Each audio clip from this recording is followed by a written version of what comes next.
अस्सलाम वालेकुम दोस्तों, कैसे हैं हम सभी लोग। मेरा नाम फैज़ान तनवीर है। आज की इस वीडियो के अंदर मैं आप लोगों के साथ बोर्ड एग्जाम्स का जो क्रक्स होता है वो बेसिकली आप लोगों को बताने वाला हूँ।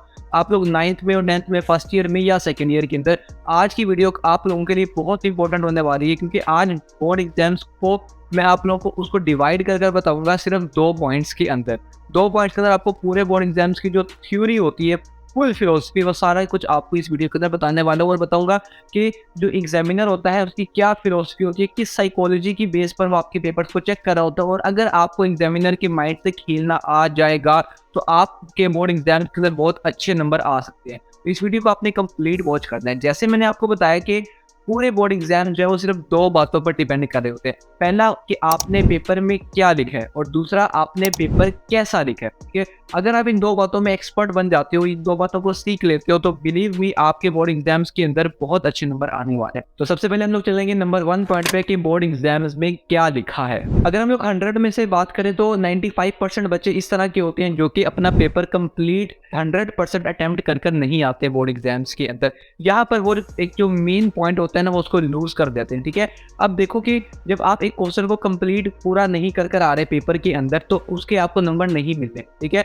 लेकिन अगर आप उसको कुछ ना कुछ वहाँ पर लिख कर आ जाते हो, एटलीस्ट अपना जो पेपर है वो कंप्लीट करते हो, तो आपको कुछ चांसेस होते हैं कि आपको शायद उसके कुछ नंबर मिल जाए। ठीक है, अगर नहीं लिख कर आओगे तब भी तो आपको 0 नंबर मिलने हैं, तो बजाय आप इसके क्या कुछ लिख कर आ जाओ। अब लिख कर आने में 2 किस्म के बच्चे होते हैं। एक वो होते हैं जिनकी राइटिंग स्पीड तेज नहीं होती, तो उनको चीज़ आती भी होती है लेकिन तब भी उनके टाइम की वजह से रह जाती है। दूसरे बच्चे वो होते हैं जो कि जानबूझकर इंटेंशनली अपना क्वेश्चन छोड़कर आते हैं। अब जिनकी राइटिंग स्पीड का प्रॉब्लम है वो तो ये काम कर सकते हैं कि अपनी राइटिंग स्पीड को थोड़ा इंक्रीज करें, बाकी के टाइम को थोड़ा सा कम करें और अपना कम से कम ये चीज़ मेक श्योर करें कि वो अपना पेपर कंप्लीट कर आ रहे हैं।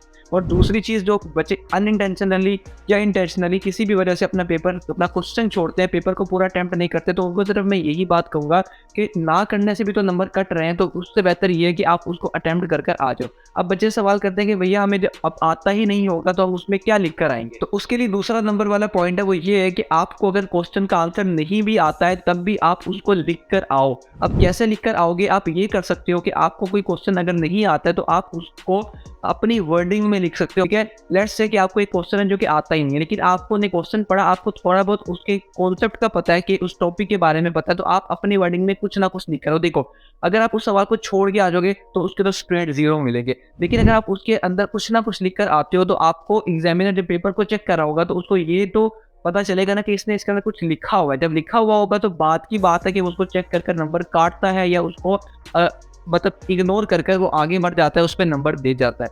तो हमने क्या करना है, अपने क्वेश्चन को पूरा कंप्लीट करना है और अगर कोई क्वेश्चन नहीं आता है तो उसको अपनी वर्डिंग में लिख कर आएंगे और अपने से उसके अंदर चीज़ें ऐड कर आएंगे। तो जो इसमें थर्ड पॉइंट है वो ये है कि आपने थ्रू आउट पेपर के अंदर अपनी राइटिंग को एक जैसा रखना है। अब ये नहीं करना, कुछ बच्चे जो कि स्टार्टिंग के अंदर कैलीग्राफी कर रहे होते हैं और एंड पर चाइनीज में अंदर लिख कर आ रहे होते हैं अपना पेपर, उस तरह आप लोगों ने नहीं करना है। आपकी राइटिंग स्टार्ट से लेकर एंड तक एक ही जैसी होनी चाहिए ताकि एग्जामिनर को पता हो कि स्टार्टिंग में बच्चे ने अच्छा काम किया, आहिस्ता आहिस्ता वो मतलब प्रेशराइज होना शुरू हो जाता है जिसकी वजह से उसकी राइटिंग खराब हो जाती है। लेकिन आपने ये इंप्रेशन अपने जो एग्जामिनर होगा उस पर नहीं डालने देना। एग्जामिनर को ऐसा लगना चाहिए कि आप लोग बिल्कुल, एक जो स्टूडेंट था वो काम बैठा हुआ था पूरे टाइम के अंदर, पुरसकून था और उसको सारा पेपर आता था, उसने अपना पेपर रिलैक्स होकर किया। ठीक है, तो ये इंप्रेशन आपके एग्जामिनर पर जाना चाहिए। आपने ये चीज़ सुनी होगी कि पेपर के अंदर नंबर अगर आपने ज़्यादा लेने हैं तो आपको जो आंसर है वो बड़ा होना चाहिए, लेकिन आंसर बड़ा होने के लिए आपको उसके अंदर ज़्यादा लिखने की ज़रूरत नहीं है, बल्कि आपको आंसर को बड़ा दिखाना है।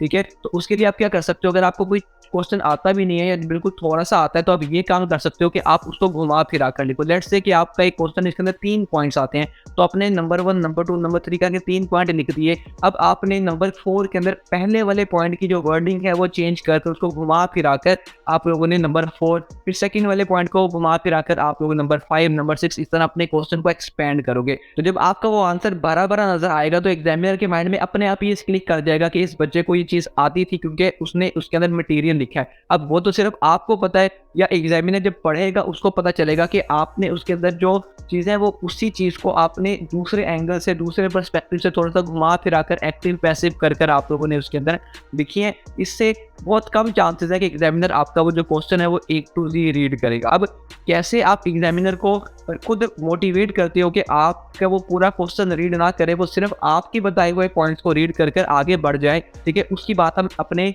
वीडियो के इस सेक्शन नंबर 2 के अंदर करने लगे हैं कि पेपर कैसे लिखते हैं। उसके अंदर जो सबसे पहला वाला पॉइंट है वो ये है कि आप लोगों की जो प्रेजेंटेशन है वो बहुत अच्छी होनी चाहिए। आप लोगों ने खुद 2 सेकंड के लिए जज बनो कि आपके सामने एक ऐसा पेपर है जिसके अंदर जो हैंडराइटिंग है वो बहुत ज़्यादा अच्छी है और दूसरे बच्चे की जो हैंडराइटिंग है बहुत ज़्यादा बुरी है। सबसे पहला जो आपके माइंड में सिग्नल आता है कि कौन सा बच्चा ज़्यादा पढ़ने वाला होगा, ऑब्वियसली वही बच्चा जिसकी राइटिंग अच्छी है।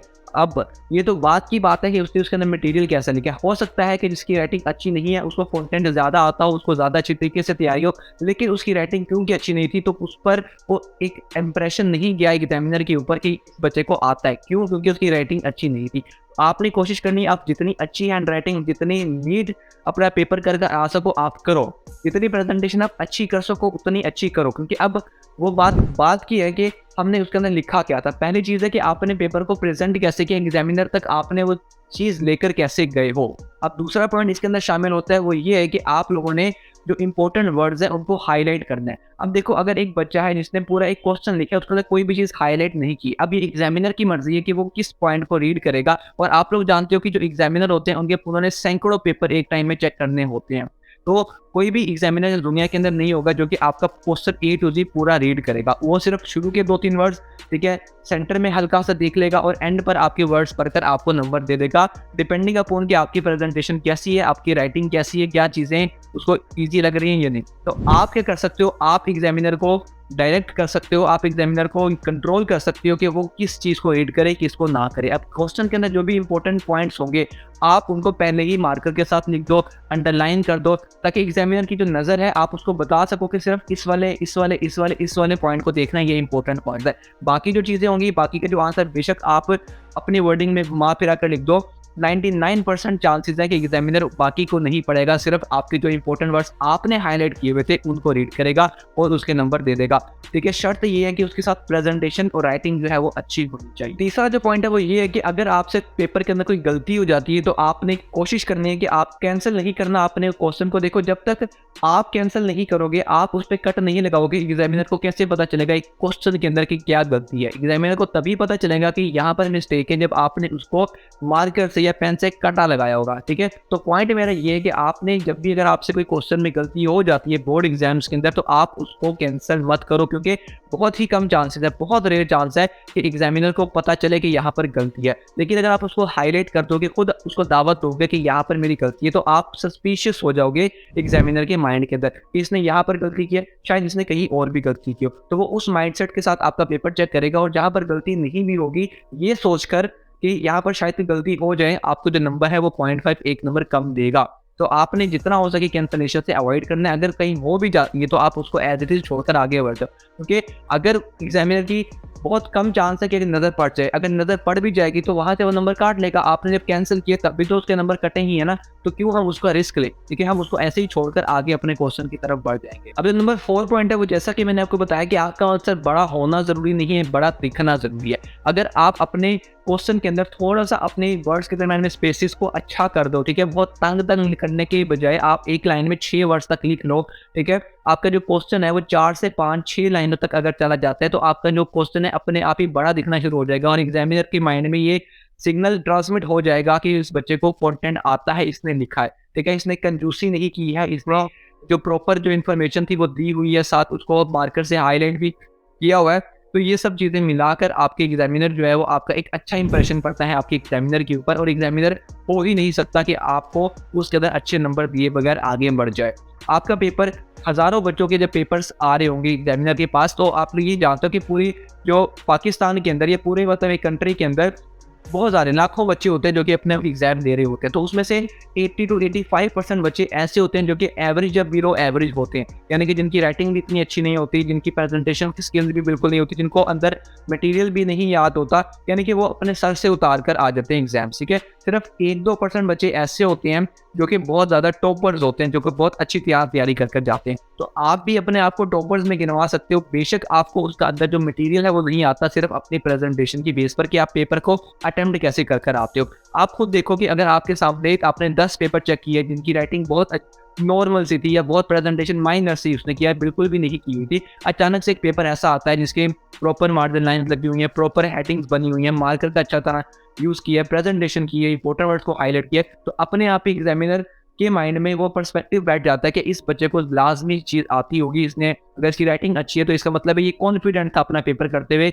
इसको पेपर आता है। ठीक है, तो आपके मार्क्स कटने के चांसेस ना के बराबर हो जाते हैं। तो आखिरी चीज़ पे बात करूँगा ये है कि आप लोगों ने अपनी स्टडीज़ के दौरान में अब वो जो टेक्निक होती है जिसको पोमोडोरो टेक्निक बोलते हैं कि आपने आधा घंटा पढ़ना है, फिर आपने 10 मिनट की ब्रेक लेनी है, फिर आधा घंटा पढ़कर 10 मिनट की ब्रेक लेनी है। आपने इस चीज़ को अवॉइड करना है अपने एग्जाम के अंदर। ठीक है, अब जितना भी मैं आप लोगों को मना कर रहा हूँ कि आपने मोबाइल यूज़ नहीं करना, ये डिस्ट्रैक्शन होती है, ये ऐसा है, ये वैसा है, आप लोग भी जानते हो कि आपसे मोबाइल की जो एडिक्शन है वो नहीं छूटेगी। ठीक है, आप एग्जाम्स के दौरान भी मोबाइल को यूज़ करते रहोगे, लेकिन आप बस सिर्फ अपने आप को ये एक हल्का सा अपने आप को एज्यूम करवाओ कि अब जितना भी आपके पास टाइम रह चुका है, ठीक है, आपके सिर्फ 10 दिन मैक्सिमम आपके अपने एग्जाम्स चलेंगे, तो सिर्फ इस 10 दिन के अंदर आप मोबाइल को अपने अंदर से ये आवाज़ आनी चाहिए आपकी कि मैं कुछ टाइम मोबाइल को यूज़ नहीं करता, मैंने सारा साल मोबाइल यूज़ किया है। ठीक है, सिर्फ ये 8 से 10 दिन ऐसे हैं जिनमें अगर मैं मोबाइल यूज़ नहीं करूँगा तो मैं एक अच्छा स्कोर कर आ पाऊँगा, अच्छे कॉलेज में एडमिशन ले पाऊँगा, यानी कि मेरा आने वाला जो फ्यूचर है वो थोड़ा सा सिक्योर हो सकता है।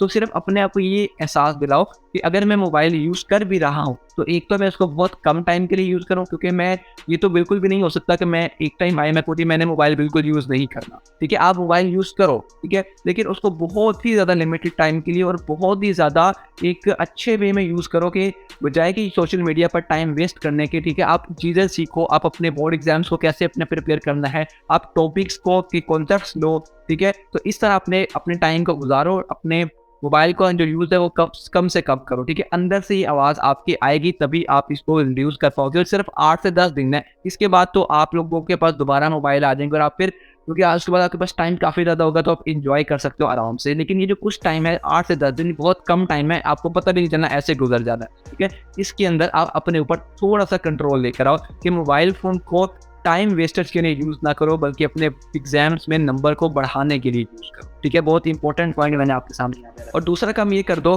कि इस वीडियो को अपने एक दोस्त के साथ लाजमी से शेयर करो, क्योंकि जब तक हम एक कम्युनिटी के अंदर अपने दोस्तों को भी अपने साथ लेकर नहीं उठेंगे ना, तब तक ये जो सोसाइटी है ये ग्रो नहीं कर सकती। ठीक है, आपको अगर इस वीडियो से कुछ सीखने को मिला तो अपने दोस्त को भी रेकमेंड करो ताकि आप दोनों मिलकर अच्छे नंबर लेकर आओ।